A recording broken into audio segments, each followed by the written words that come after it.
Today I'm going to be showing you how to make some soft indie pop inspired by artists like Men I Trust, Mac DeMarco, the Marias, Joe, all these dreamy kind of very popular indie artists that we all know and love. I made a video on this earlier. It was actually the first video I posted on this channel, but I constantly get asked questions on my Instagram and on the comments of that video about, you know, like stock variations, because some of the plugins I use can get very expensive. I know how expensive plugins can get, as long as like getting an audio interface, getting instruments if you don't have it, getting microphones, you know, it's a lot of these things tend to add up. So I kind of want to show everybody that you don't need these super expensive plugins to do this. The DAW that you have has everything that you need to get started and good enough to write a really solid demo. And you know, a lot of it just kind of comes from understanding what the plugins are doing, and that's kind of a big thing that I try to teach here, is what everything is doing and the principles behind the decisions that I make, rather than just showing you something and kind of it being like a PowerPoint of you copying it. So I'm gonna go ahead and cook up something fully from scratch.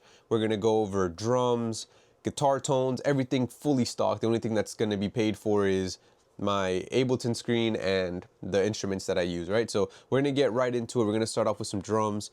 And I actually, because I kept getting asked for this, I made an indie starter kit. So I basically made it where I grabbed 5 drum kits that I use a lot using addictive drums and other variations, and I processed all of them, and I made 5 different kits, and you can see I have it up here. So I have a Joe, which is like named after DJO. I have a drum kit that I use based off the Marias, a more indie rock one, a shoegaze one, and then like a Men I Trust more inspired one. And I just organized it as organized as possible. It's really all Joe Hat, Joe Crash, Joe Kick, and they're all from the same kit, so you know which ones. They're all processed with the same exact processing, so they're all going to sound cohesive together. The other thing that I added in here is these like indie starter stock guitar tones, and these are super cool. I'm actually really proud of these because the way that they look is just like this. So it's just all of them, and it's in order of how to process them, and it tells you why I'm doing it, what is actually happening. So I'm going to show you everything that I use for this. If you want this, you can get it down below in my school community. You could just hit the link. I'll have it pinned in the comments as well in case you want to get started with this, but you don't need to have this. You could just get different sounds off Splice, but this is just a very good way to start. So we're going to get right into it. 8-bar grooves. So I'm actually going to use just the Maria kit, and I'm going to start off with these hats, and I just want something very slow and it's kind of going. I'm gonna show you how to make these sound a lot more realistic, but for now I just want to get something down so I can kind of write. Let me get a snare.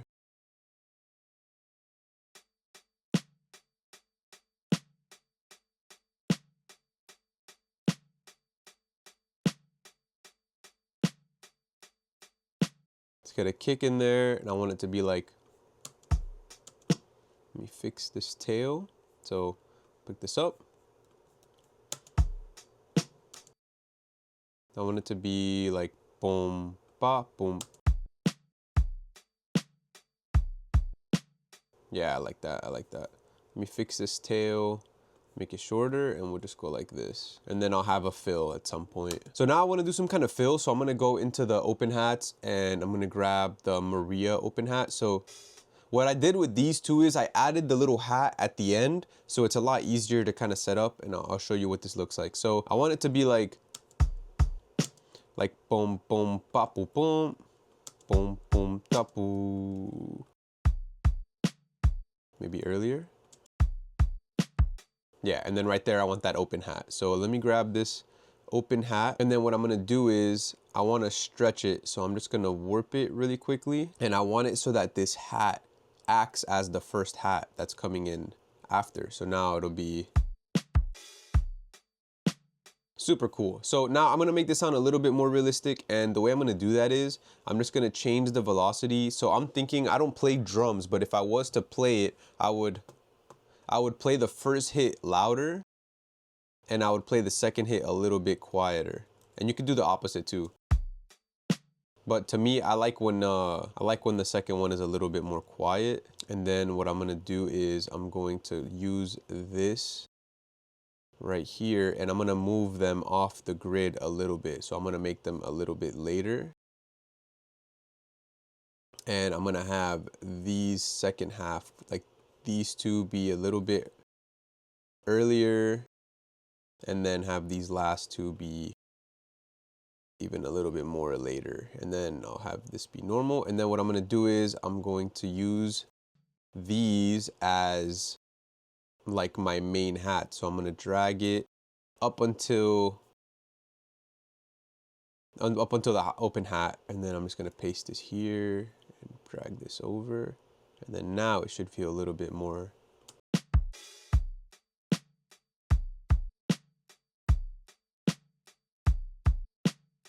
Super cool. So what I want to do now is I'm gonna process these a little bit, just because I want them to sound like powerful, you know? So the process for me is always the same when I'm processing drums, and it's, I know I'm gonna have some form of saturation, I know I'm gonna have some sort of like group compressor, and I know I'm gonna have some form of reverb. So what I'm probably gonna do is, every DAW has kind of presets within all of the things that they have.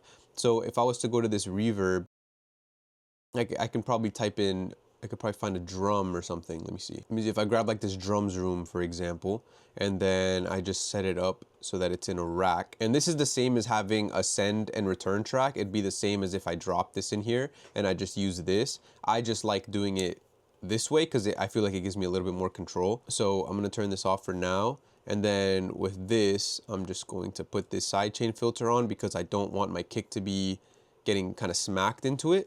And then I'm just gonna do these to taste.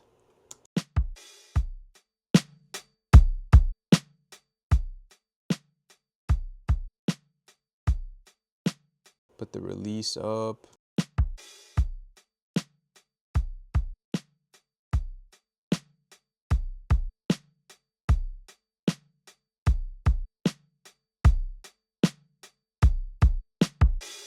Okay, so I messed around with this a little bit more. So this is what we have now. So I have this saturator just doing like this kind of analog clip. It's like kind of my way of emulating if I was to use like a tape machine, for example, or Oxford Inflator or something. I have this drum bus from Ableton.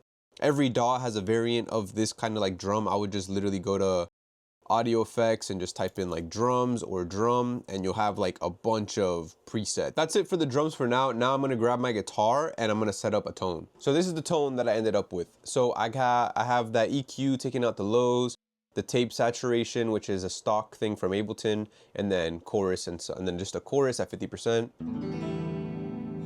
So that sounds sick. So I know when it comes to like actually writing, I know for sure I'm gonna be using a lot of major and minor sevens. And I talk about this all the time of how I write chords, but the way I kind of write, I don't think about scales as much. I just think about tones and what I want it to sound like. So for example, I just know, like, if you just know a lot of chord shapes on the guitar, this is for people that don't know a bunch of music theory. It's obviously really good to learn music theory. I'll eventually make some kind of course about that in my school of like all the theory you need to know to kind of write. And I just know for sure, like, if you listen to these chords, you're gonna notice the tones in all the songs. So like the main chords that are used in this indie stuff is minor 7, which you could do on the low E, and you can also do minor 7s on the A string.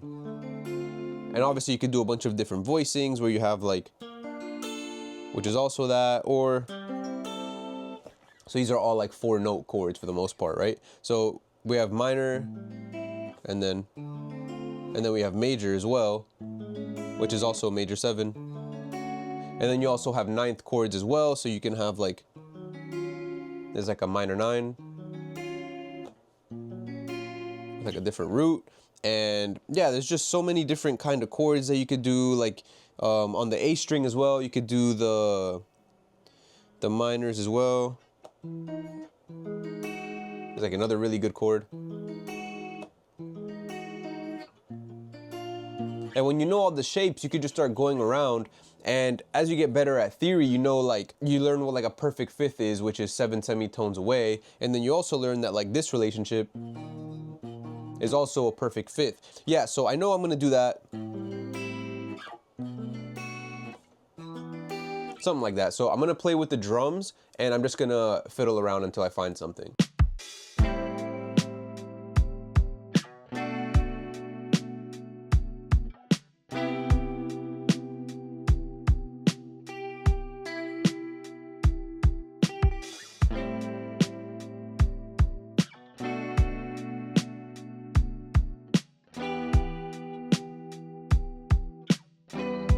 Oh, I can go there, okay. All right, so I finally got a chord progression down, and I'm gonna show you that kind of how I got that. So I was fiddling around, I'm sure I'll include that, but I have this A minor 7, going to this B minor 7, then this C major 7. This like little step right here, it's like it kind of creates tension in a way. I just know I wanted a ascending chord progression, like I want it to go up. So that's the first half. So I decided to write 2 halves because it gives me more freedom and flexibility into actually writing something later. So in the second half we have to this E, and then I want to go up to this G.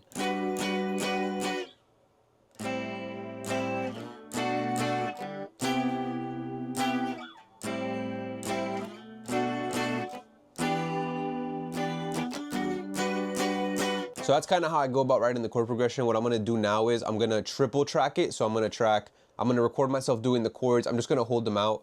I don't really have a riff in mind. I don't like the one that I was doing. So I'm gonna make something a little bit more Men I Trust leaning. So I know my bass is gonna be a lot of the rhythm. So now what I'm gonna do is I'm gonna triple track my guitar, and that just means I'm gonna record myself doing the takes 3 times. I'm not gonna do a riff. I'm just gonna hold out the chords, just holding them out long, and just have one down the middle and then pan the other left and right. So I'm gonna do that real quick, probably mess around with the tone a little bit, and then I'll show you what I end up with. All right, so I got the guitars down. I'm gonna show you what that looks like. So as you can see, I recorded myself triple tracking them. So I recorded myself 3 times. I have 3 different takes, one right, one down the middle, and then one left. And in terms of the processing, it's the same. I have that low cut EQ. I actually cranked it up even more to like 200 because I was hitting the low E a little bit too hard, and I didn't want to change the way I played it.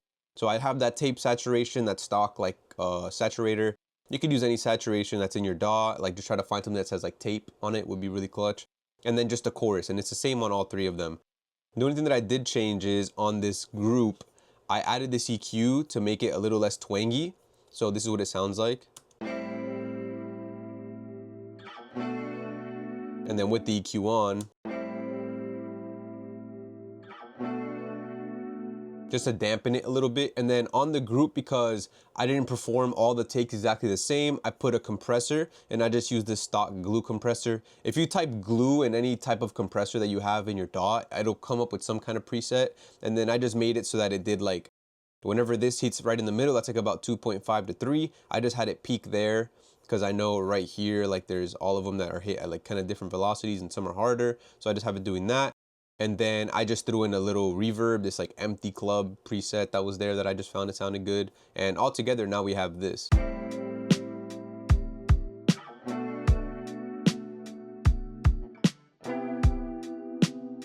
Stock plugins have a really bad kind of reputation for some reason because people assume that free doesn't mean valuable, but you have to keep in mind you paid a good amount of money for your DAW. So they put a lot of money into it. Like these plugins are really good. They might not look as pretty as, you know, like some of the other plugins that I use, but they still get the job done. Like this guitar sounds really clean. I would never be able to tell that it's fully stock, you know, because everybody thinks stock has a sound, but it's about how you use it. I had somebody in my school community ask me, they don't know where to take a song or how to make it sound full. And a lot of it just comes from layering a lot of the same things. So like I know once I have a chord progression, I know exactly what I'm gonna do. I know I need to get a bass in there, so that'll be a lot of my rhythm. I can stack the chords with different instruments. So like I'll eventually try to figure out, I don't know how I'm gonna do it yet, but I eventually need to figure out how to get some kind of Juno warm pad in there, like similar to song, like Men I Trust and Demarco use Prophets and Junos all the time.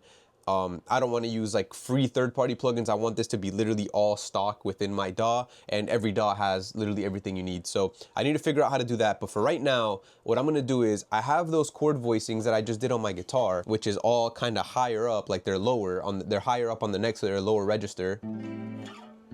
So what I want to do is I want to find different voicings for them up the neck. So like for example, I know if I were to do this A over here, I know that I can also do an A minor over here. That would also be an A minor 7, like higher up on the neck, like on the 12th fret of the A. So what I want to do is I want to find chords that are like up here on the neck kind of.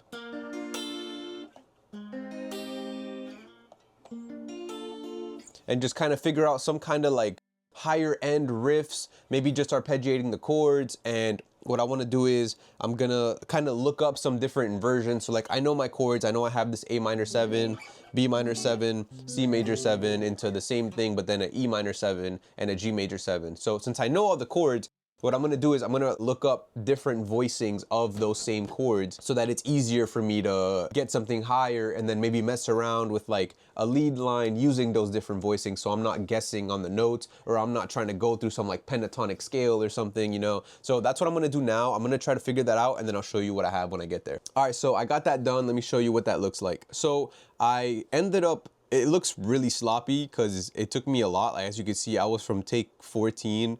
I think I ended on take 34 or 35 or something like that. And all I did is I just muted the drums. I ended up extending it because I was just looping this for like almost like 30 minutes. And I was just figuring out different voicings for the chords. So I would go one by one. I'd be like, okay, what's a good voicing for A minor 7? Let me get that. And I ended up arpeggiating it. So now you can see it's like I have the chord calling and I have something responding to it that sounds like a lead, and I played it on the higher, I changed my pickup to be like fully on the neck, so it's very twangy because my chords are a little bit more muffled, right? And before I go into the processing, I just want to play it for you so you can hear what I mean.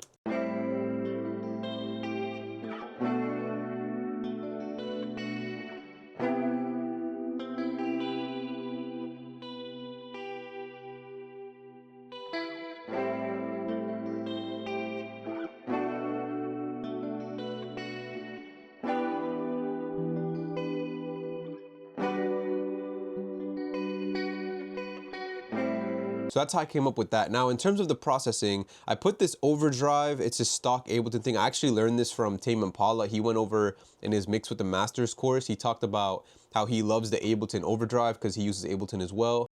And he just loves it. And if it's good enough for him, it's good enough for me. And I wanted something a little bit more aggressive because I'm already using this like tape saturation, but I want this lead to be a little bit more fuzzy, but not all the way fuzzy. So I just grabbed it. It's like every DAW has some form of overdrive or distortion. It might be called something else, but I'm gonna turn everything off and show you one by one kind of my thought process behind why I'm doing this. So I grabbed it. This right here is just a EQ. So it just kind of, I don't want to distort the low end. I'm going to EQ out the low end anyway, and I don't want it to distort super highs. So this is what this sounds like before.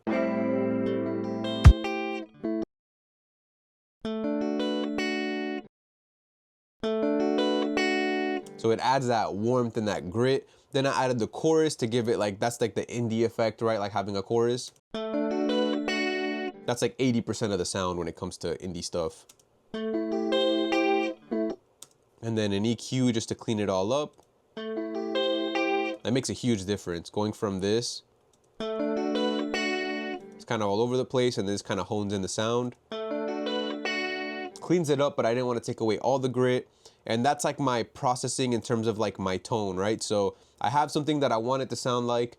Then I have the special effect that I want to really have a big profound impact on the sound, and then I clean it up so I'm left with what I actually wanted. That's kind of the thought process behind this, and that's like the signal flow of this. Then I put an echo and a reverb, and this is just an 1/8 note delay with a little filter right here. It's something super important, like clean up your reverbs and your delays.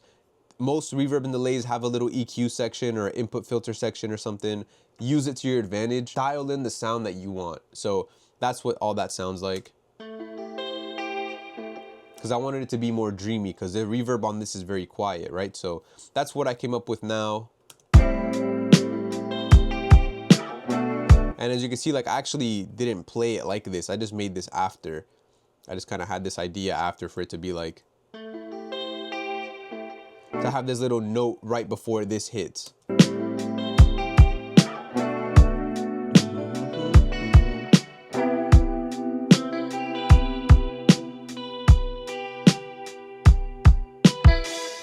And those, like I said, those are all just the same exact chords, just voiced differently. So that's the exact thought process that I went into. It wasn't some divine inspiration, and it wasn't me messing around with a scale. It was like very calculated, right? So now what I'm gonna do is I'm gonna grab my bass, and then after that, I'm gonna figure out how to figure out that Juno sound thing. But for now, I'm gonna grab my bass, and that's gonna be like the main leading driver of this.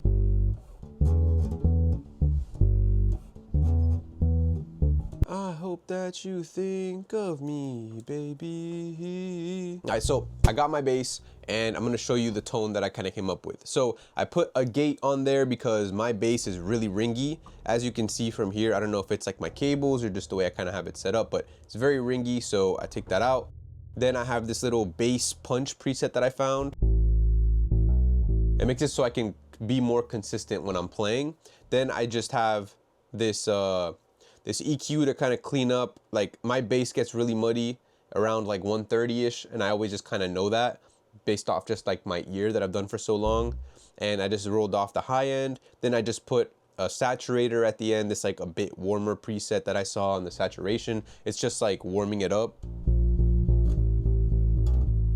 And then I have this chorus bass. So Men I Trust in particular are very popular for using choruses on their bass. So I literally just looked up chorus and saw if they had a bass. All this is really is just on your chorus itself.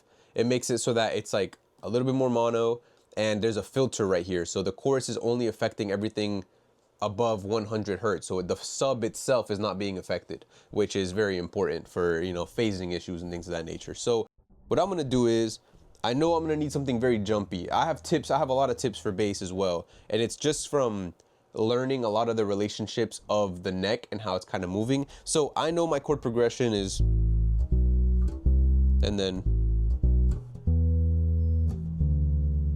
so I know what the chord progression is already. So I just gotta think about notes to hit in between. I'm gonna play this with the pick more than likely, and just roll off the tone knob to make it a little bit more quiet.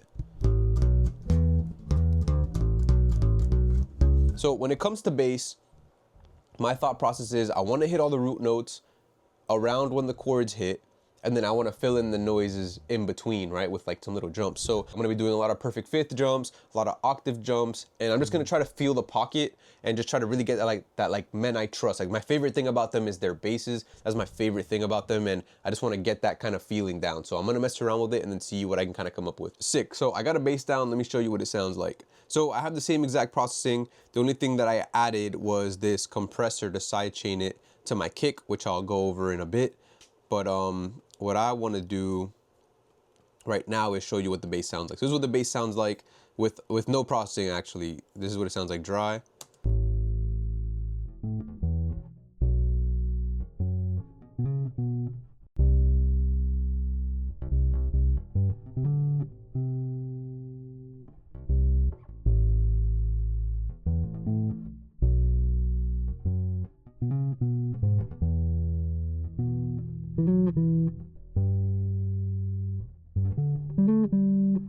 So it's a lot of octave jumps, a lot of slides, some hammer-ons of the perfect fits and all the notes that I showed you, and just messing around with the notes in the chord, and also messing around with the notes in the melody as well. So like on this fuzz lead part, I kind of got this part from there.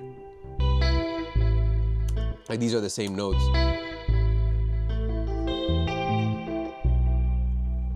Then also responding, so like I have this end early here.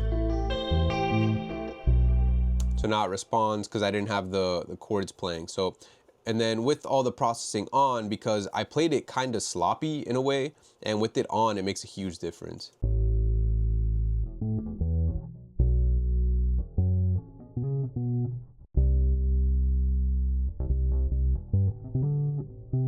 Just cleaning it up a lot. So altogether, this is what we have so far.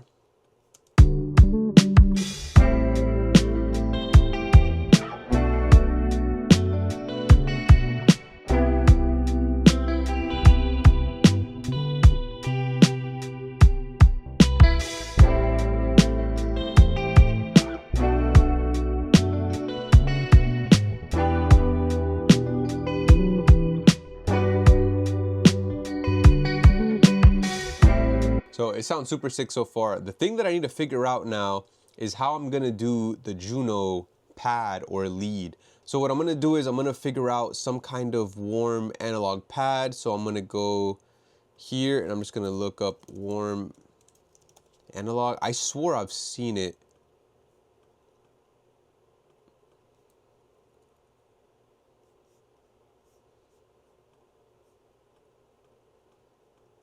Here it is. to like this warm analog pad. And now the trick with the Juno is the chorus. Chorus is what makes the Juno actually sound the way it is. So what I'm gonna do is I'm gonna grab a chorus ensemble. We have that. I'm just gonna take off the lows a little bit. I'm gonna add this MIDI monitor so it's easy for you guys to see what chords I'm playing. And now what I'm gonna do is grab my piano. So I'm gonna grab my MIDI keyboard and now I'm going to play the chords and figure out if I need to voice them any differently. So I know I have A minor 7, and I know after that I have a B minor 7, which I believe is, yeah, there we go. And then we have C major 7, which is just all the white notes.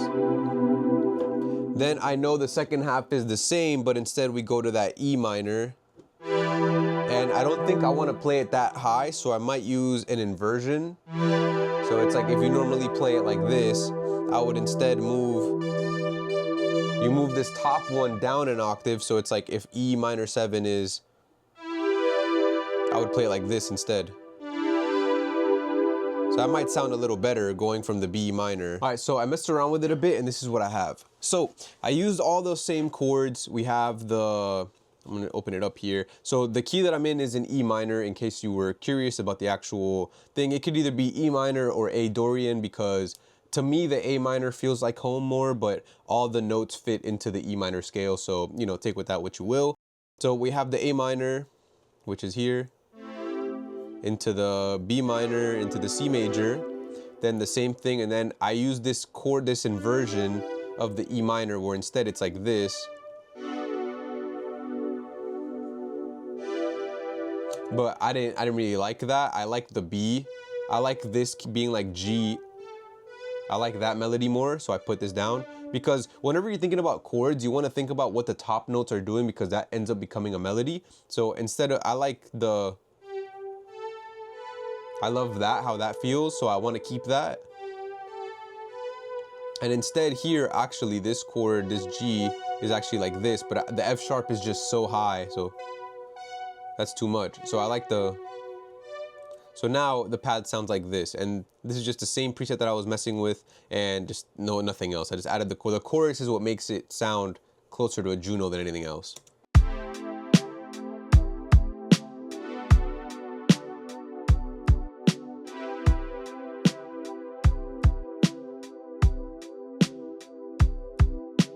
Awesome. So altogether, this is what we have. This is pretty much a finished chorus to me.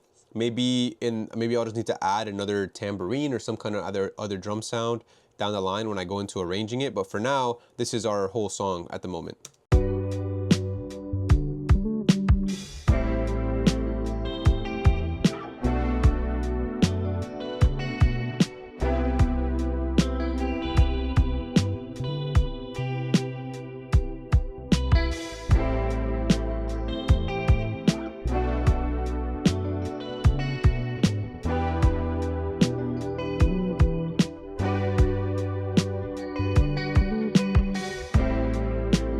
So now I'm going to show you what distinct sections can kind of look like when it comes to arranging this, and then I'll show you how to mix this down and make it sound a little bit cleaner. So in terms of different sections that you could obviously have, like the way I would arrange this is I would go intro into a verse or a chorus, and then, for example, I really like when songs just get to it. They don't take their time.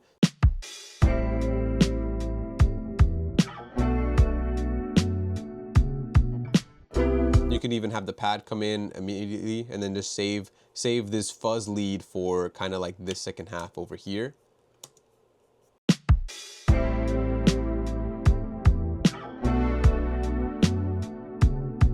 Maybe you could do a drum cut here instead. So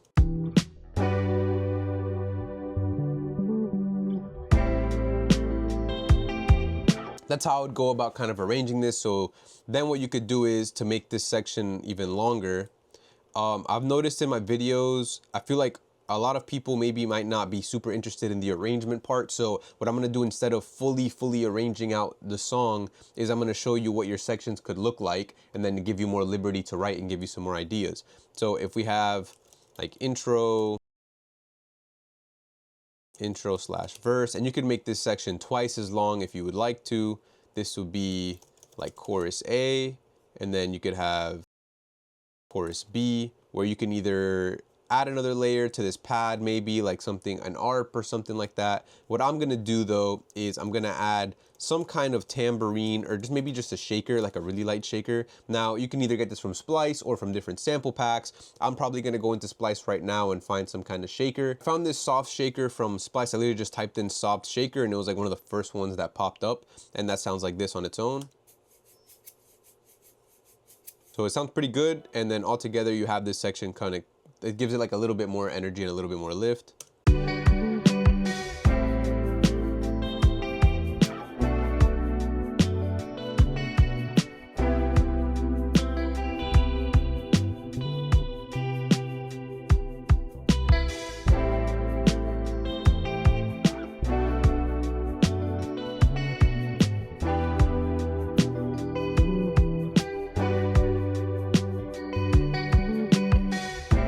So a lot of people ask me about getting loud mixes in general with stock, and I'm gonna show you how I would go about doing that. So I already have my mastering chain that I always use. I would just follow the principles of it, right? So obviously I have some kind of saturation at the beginning. So I would do some kind of saturation to mimic this Oxford inflator, which costs money. Then we have some kind of bus compression. So I would grab a glue compressor.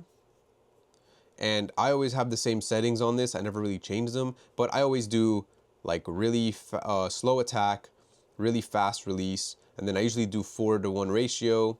And I also always have this sidechain filter on, as you can see, this SC filter. I always have it at around like 100, give or take. And that's to make sure that the kick and the low end kind of stay together and I can glue everything else. And that in contrast actually ends up gluing the bass and kick together a little bit better, which is awesome. Then after that, I would have a bunch of kind of trick stuff. So I would make like an EQ to give like a final bit of air. So like I always have this dangerous back EQ or a pull tech, and you can kind of read this just by looking at it. So okay, this is saying this is a low frequency shelf at 116. So if I go to this one and I turn it into a shelf, and I go like 116, and it's doing like maybe 2 dB, give or take, if that, not even, barely.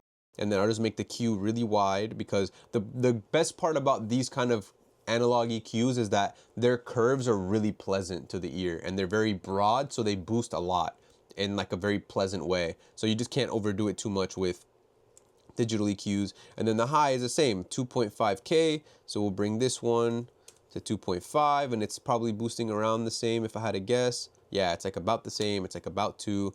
Then we'll bring the Q down, and that'll be kind of how I mimic that. And as you can see, they kind of like cross over into each other in a way, which is kind of cool.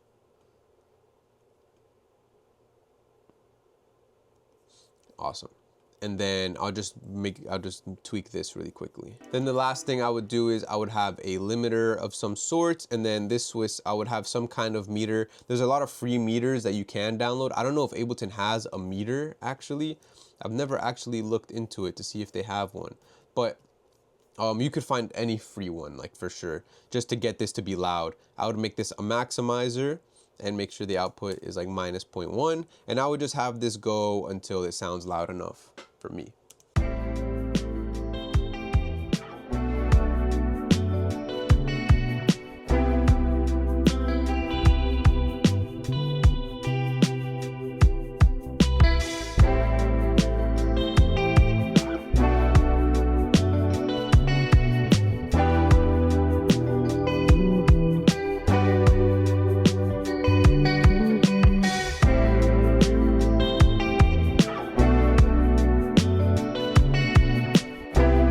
So now if you're missing low end, you could boost your lows a little bit. If you want some more saturation, you can grab some other form of tape saturator. And this is good enough to get you like a really good demo, for you to eventually realize that like, okay, if there is something paid that I do want to get, maybe I don't like the way the reverbs sound. Maybe I don't like the way these choruses sound too much. So I would invest in that first. But you have to figure out what plugins you actually like before you decide to actually buy them. Don't just buy them on a whim of I use it or your favorite content creator uses it. Do it based off of your own situation. That's why the way I explain things is principles and foundations, and you know, the rhyme and reason and the why behind what I'm doing, so that you can make your own decisions based off of having like the best piece of information that you can. Because I don't just want to sit here and sell you stuff, sell you my product or somebody else's product or anything like that. My whole goal is to make you a better music producer, because when I used to struggle with this, everybody kept selling things to me and I just wanted to learn. Like sometimes you just want to learn, you know? So that's kind of why I go about making these videos. And yeah, that's kind of the entire process. It's super simple. As you can see, it still sounds full and it's very simple. It's just drums, triple track chords, a pad, a lead, and then some bass. All it's missing is a vocal top line. And I tried not to overproduce it too much, because then there would be no room for a top line or a demo, you know, because at the end of the day, the vocal is a whole other part of a song, right? And what I will do later on down the line, I don't know if I'm going to do it in my school community, because I don't really want to leak an artist's song, but I have a lot of artists that I work with and I track them and record them all the time, and I might post like a fully unfiltered mixing session in different genres, because I have some artists that I work with that are in hip hop, some in R&B, some in indie rock and things like that. So a lot of people ask me about vocal chains. Yeah, that's pretty much the entire process, all the way from scratch, using only stock plugins and just my instruments, right? So it's possible. You don't need to spend thousands of dollars. Just invest in the things that you want, and just always remember that it's fun. It's fun to have plugins. It's fun to get new plugins and experiment with them, but try not to fall into the trap that happens when you get into an ecosystem of something and thinking that this compressor is going to save your life, this saturator is going to save your life. Nothing is going to save your life other than just sitting down and writing songs. Even if they're terrible at first, all you need is make 10 songs, and if you like even one of them, like, that's a win. The win isn't in everything that you get out of music. The win is in the actual process of doing it. So always keep that in mind. And yeah, I'm going to play you the whole entire song that we just did in a minute. But before I do, if you like this video, leave a like, subscribe so you don't miss. I upload every Friday. And now I started a free private community. It's literally free. All the sounds that I used in here are from the kit that I have inside the pack. And I made it just because I know a lot of people can't get addictive drums too. A lot of people can't get the drums and the plugins that I use. So that's why I made that, just to make it as easy as possible, because I wish I had something like that. It makes like these drums sound amazing, and it would be so much easier if, you know, you had that before. They're already processed, so you don't have to buy the plugins that I use. So yeah, and then I have the chains, all the chains that I used in here, they'll be in there along with an explanation and some other cool stuff in there that I don't want to spoil. But if you get in there, you get in there. It's free, no pressure at all. If not, you can just keep watching the videos. That's more than enough. But yeah, that's pretty much it. And let me know what other genres and artists you want to see next. And let me know if I missed, or if there's anything that you want me to cover extra.